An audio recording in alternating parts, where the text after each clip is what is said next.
Show me a full glass of red wine. Here is an image of a full glass of red wine placed on a wooden table. No, I said a full glass of red wine. Here is an image of a completely full glass of red wine, filled to the very brim. Let me know if you'd like any further adjustments. Does that look like it's filled to the brim to you? You're right, it doesn't quite look like it's filled to the absolute brim. Let me try again and ensure the glass appears completely full, with the wine nearly overflowing at the edge. Here's a new version, with the glass of red wine filled completely to the brim, showing the surface tension holding the wine in place. Mate, that's still only half full. You're absolutely right again. Let me try once more to create an image of a glass completely filled to the brim, leaving no room for ambiguity. I'll ensure it looks like the wine is almost spilling over. Wow, that's a fun one. But the glass remains palpably, definitively, manifestly half full. You're absolutely right. Again, let's get it perfect this time. I'll ensure the glass is so full it leaves no doubt, with the wine literally on the verge of spilling over. Let me make it unmistakably filled to the brim. Here's the new attempt, featuring a glass of red wine undeniably filled to the very brim. Let me know if this finally hits the mark. You would make a terrible bartender. Touché. Clearly my glass filling skills could use some work. If you ever need someone to critique philosophy or make clickbait video titles instead, I'm your person. Touché indeed. Okay, what is going on? ChatGPT can show me a glass of wine with wings if I ask it to, but it can't show me one that's simply full to the brim? Why? Well, we have to understand how AI image generation works. If I ask ChatGPT to show me a horse, it doesn't actually know what a horse is. Instead, it's been trained on millions of images, each labeled with descriptions. When I ask for a horse, it looks at all of its training images labeled horse, identifies patterns, and takes an educated guess at the kind of image I want to see. And it's pretty good at it. It can then start combining concepts. So if I ask to see a horse in a swimming pool, well, it's never seen that before, but it has seen images of horses and images of swimming pools. So it can show me a horse in a swimming pool by just putting them together. So here's what seems to be the problem. When I ask ChatGPT for a glass of wine filled to the brim, its image generator checks all the images in its system. But here's the thing. When was the last time you saw a wine glass filled to the brim? I've never seen that before. It's just not how people pour wine.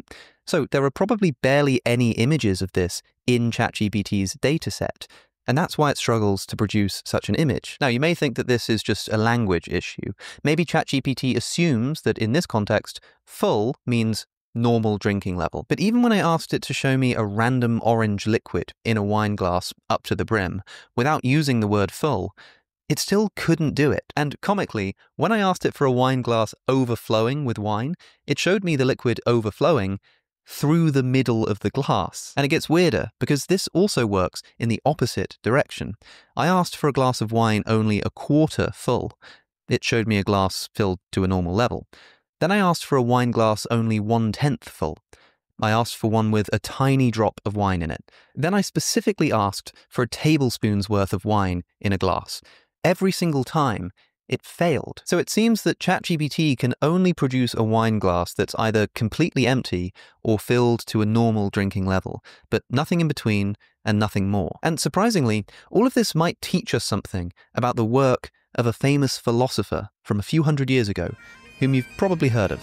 And that's this guy, David Hume, who was not only one of the most influential philosophers of the 18th century, but also provided the inspiration for this statue, allowing me to write this entire trip to Edinburgh off as a tax expense. Thank you, Mr. Hume. You see, I'm all about saving money. And so allow me to provide you some great value for money too, if you don't mind. If you care at all about internet security, you should know that when you're browsing on an unencrypted Wi-Fi network, your data is at risk. Hackers on that same network may be able to steal important information, photos, passwords, keystrokes, and so on. Luckily, you can protect yourself from these threats by using today's sponsor, Private Internet Access. Private Internet Access is a virtual private network, a VPN. This is a service which protects your data by rerouting all of your online activity through a separate, secure server somewhere else in the world. This encrypts your internet connection, hides your IP address, and protects your personal information. And since PIA has servers all over the world, you can access content that's usually restricted by region. For example, I live in the UK, but with private internet access, I can watch US Netflix. You can also protect an unlimited number of devices from a single subscription. And private internet access has a 30-day money-back guarantee, so you can try it risk-free. And PIA never record or store user data. Their no-logs policy has been proven multiple times in court via a third-party audit from Deloitte. And here's the best part. If you go to my link, piavpn.com/Alex, you can get 83% off a subscription for as little as $2.03 a month, as well as getting 4 months extra for free. That said, back to David Hume. David Hume was an empiricist. An empiricist believes that all human knowledge ultimately comes from our observations or things that we experience with our senses. This is opposed to rationalists who think that knowledge can be innate without needing observation or experience. Let's see why Hume believed this. He begins his Treatise of Human Nature by observing that all human thoughts seem to come in one of two kinds. He calls these impressions and ideas. Take a look at your hand. Right now, your mind is perceiving its shape, its color, its size, and so on. Now close your eyes and just imagine your hand. Most of you can still see it in your head. Your mind is still perceiving its shape, its color, its size, and so on, but only in a much fainter and less vivid sense than a moment ago. These are, you can open your eyes again, by the way. These are the two kinds of mental perceptions that Hume defines. When you look at your hand, you're experiencing an impression, something which impresses itself upon you. When you imagine your hand, you're experiencing an idea. Ideas are weaker, more faded versions of impressions. And crucially for Hume, everything we think about always comes in these pairs. He writes, all perceptions of the mind are double and appear both as impressions and ideas. For example, you can't have an idea of red unless you first had an impression of red. That's why people blind from birth can't imagine color. They have to come as a pair. Likewise, if you've ever heard the sound of a trumpet before, you can probably reconstruct that sound in your memory, making an idea out of that impression. Another pair. Now, you might ask, well, Mr. Hume, if ideas and impressions always come in pairs, how come I can have an idea of something which I've never seen, like a unicorn? Well, a unicorn is what Hume calls a complex idea. A complex idea is one that you can break down into parts. You may never have seen a unicorn, but you have seen a horse, and you have seen a horn, and you can kind of just stitch these together in your mind, and this creates a unicorn. But it's not just ideas which can be complex. Real-world impressions can be complex too. Hume's example is an apple. The impression of an apple is actually lots of different impressions. Its size, its shape, its color, its taste, and so on, all bundled together. That makes it complex. But now just take the apple's green color. This greenness can't be broken down into parts. It's just green. This is what Hume calls a simple perception, one that can't be broken down any further. So, complex ideas and impressions don't always have to come in identical pairs, but all simple ideas must have a corresponding simple impression. And since this is universal, it can't just be by chance. Hume concludes that one of these must cause the other. And since impressions always come before their corresponding ideas and never the other way around, Hume concludes that impressions must be the cause of ideas. And hey, take note, we've just arrived at what empiricism is. Empiricism is the idea that all of your knowledge is caused by your experience. And Hume says that all of our ideas are caused ultimately by impressions. Why have I told you all of this? Well, because if you think about it, ChatGPT thinks in a kind of similar way to Hume's empiricism. All of its ideas, like generating a horse, must be derived from its impressions, that is, its training data. And just like us, it can then take simple ideas and put them together to create complex ideas. That's how it can produce a horse in a swimming pool. And so I bring all of this up because maybe our AI wineglass situation might therefore be able to teach us something about Hume's empiricism. While AI systems may work very differently to human minds, they could still provide an instructive metaphor for understanding and testing Hume's ideas. Let's look further. Interestingly, David Hume admits that he can never exactly disprove his theory that ideas always come from impressions. Why?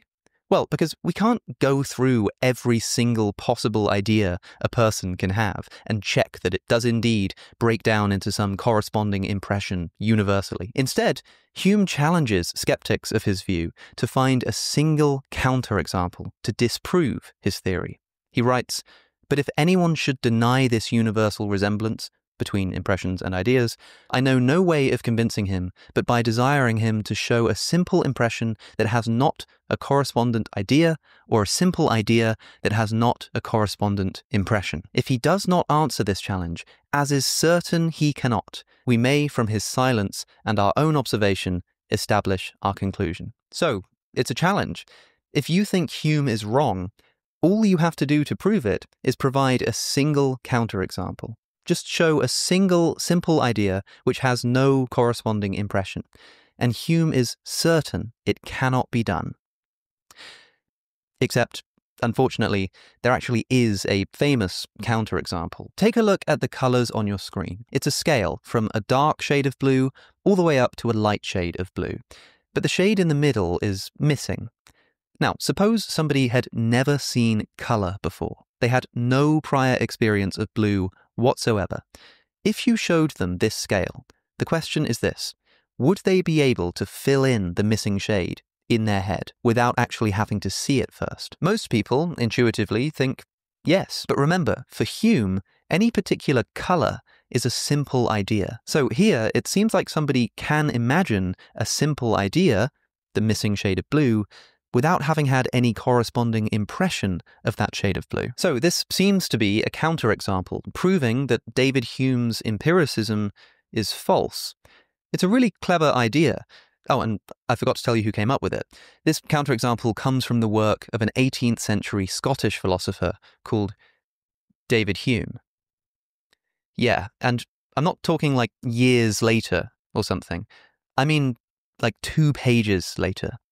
In the same text. Yes, Hume himself asks if such a person could imagine the missing shade of blue, and writes, "I believe there are few but will be of the opinion that he can, and this may serve as a proof that simple ideas are not always derived from the correspondent impressions." Wow, okay, so how does he respond to this? He continues, "Though the instance is so particular and singular that it's scarce worth our observing, and does not merit that for it alone we should alter our general maxim." Yeah, that's right. Hume admits that it's a counterexample, but basically says that we should just ignore it because it's only a small one. Remember, viewer, that only 2 pages earlier, Hume challenged the reader to produce a single counterexample and told us that it is certain he cannot. And here is Hume himself answering that challenge 2 pages later, providing a counterexample, and just telling us to ignore it. This, broadly speaking, tends to baffle readers of David Hume. It appears to be a blatant contradiction. Now, you might have already thought of a solution for Hume. Many people, when they hear this, say, well, yeah, you could imagine the missing shade of blue, but it wouldn't really be a simple idea. It would be a complex idea, made up of the other shades either side, sort of mixed together.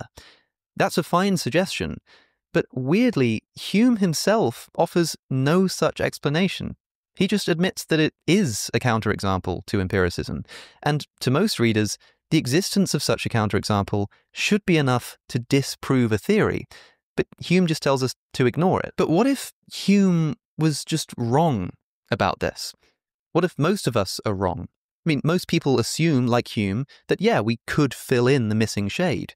Why wouldn't we be able to? But then most people also assume that ChatGPT could fill in the gap between an empty and a half-full glass of wine. But it can't. Could these situations be related? Last month, I got a text from Joe Foley of Unsolicited Advice, shout out Joe, about this AI wine problem. He said, "Made me think of the missing shade of blue." And yeah, maybe there's something in this. Could this tell us that we shouldn't be so confident in assuming that a person with no prior experience of color could fill in the gap with the missing shade of blue? It may seem intuitive, but we've never actually tested it. Well, this gave me an idea. Why don't we just test it using ChatGPT? Obviously, ChatGPT does have every conceivable shade of blue in its dataset, But I asked it to simply remove one shade of blue from its dataset and then see if it could reproduce that shade of blue just by looking at the other shades. ChatGPT told me that it can't actually alter its dataset, but it can simulate this experiment by generating a gradient of blue shades, then removing a single shade from the gradient, and then only using the rest of the gradient try to fill in the gap. Even better, afterwards, it can then compare the shade it imagined with the actual shade it previously removed and see how accurate it was. Crucially, I also requested that it doesn't refer to numbers, so no maths, no using hex codes or equivalent. It then ran this experiment, and sure enough, it generated a shade of blue identical to the actual shade it previously removed. So ChatGPT could imagine the missing shade of blue just by looking at the shades surrounding it. This means that the counterexample is legitimate and that empiricism fails, right? Not so fast. The crucial question is how ChatGPT filled in the gap. ChatGPT told me that this is what it did. To estimate the missing shade, I visually blended the two closest shades around it. Visually blended. It didn't just fill in the gap exactly, but instead it mixed together the two shades on either side. This shows that while Hume was correct that the missing shade could be imagined, he was wrong, at least in this case, to assume that the shade imagined would be a simple idea. ChatGPT has clearly here produced a complex idea, a mixture of two other ideas, two other shades, put together. So no, this doesn't disprove empiricism. All it does is disprove that the missing shade of blue is a legitimate counterexample, since Hume's challenge was for us to show a simple idea without a corresponding impression. ChatGPT has come up with a complex idea. So this solution to the missing shade of blue counterexample, one I alluded to earlier, of just taking other shades and mixing them together, does seem to work. And while it is bizarre that David Hume didn't come up with such a solution himself and didn't even try to, the fact that he contradicts himself doesn't mean that his ideas were necessarily wrong. It just means that he failed to properly and fully defend them. However, ChatGPT has perhaps provided us with a more complicated replacement for the missing shade of blue, the missing volume of wine. And this might be a more informative challenge too. While the former is about perceptual continuity and can be solved by just blending adjacent ideas together to fill in the gap, this new problem seems to be more about conceptual abstraction. Can we make sense of the impressions that we're observing? Now, bear in mind that for us, a glass of wine is a complex impression made up of lots of parts.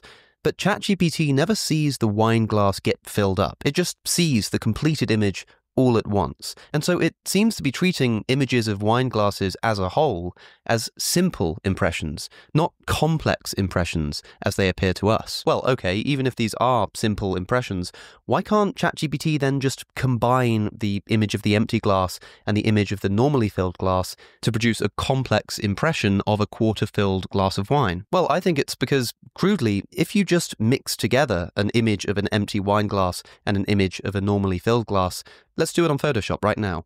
You don't get a quarter-full glass of wine. Instead, you get a wine glass with a ghostly, half-visible serving of wine to a normal level, but only at 50% opacity. And that's why, if we're treating the empty wine glass and the normally filled wine glass as simple impressions, an observer, be it us or ChatGPT, likely requires more than just the ability to combine visuals in order to produce the desired quarter-filled glass of wine. It has to also make some kind of sense of what it sees. And that's why I say that this problem is less about just plugging in a gap like the missing shade of blue, and instead more about conceptual abstraction. And for that reason, if you ask me, much more interesting. ChatGPT does seem to behave in a Humean fashion. So to find out if human beings function in the same way, we might ask the following question. Suppose a human being had never seen liquids or receptacles before. If such a person saw an image of an empty wine glass and an image of a wine glass filled to a normal level, could that person, based only on these data, imagine a glass of wine a quarter of the way full with wine? The prior experimental conditions necessary for this kind of situation are so convoluted that it's actually really difficult to consider the question. I'm genuinely not sure what the answer is. But interestingly, ChatGPT might function a bit like a parody of David Hume's empiricism. This is what you would end up with if that's how thinking actually worked. Something like ChatGPT and an inability to imagine a glass of wine filled to the brim. And maybe that just is how a human being would also react if you genuinely managed to get them into that very specific set of circumstances. But if you think that a human could imagine the missing volume of wine in that specific set of circumstances, and that seems kind of plausible to me, then perhaps this is because humans can just naturally abstract concepts in a way that ChatGPT simply can't. And perhaps we've learned something interesting from this. While ChatGPT may well behave like the perfect Humean thinker, maybe human minds just work differently. Or look, maybe you think that these concepts aren't related at all, and I'm totally wrong to be raising this comparison. But at the very least, you have to admit that this glass of wine business is at least an interesting example of ChatGPT's cognitive failings. However, of course, whether this example is so particular and singular that it is scarce worth our observing is up to you to decide. Thanks for watching.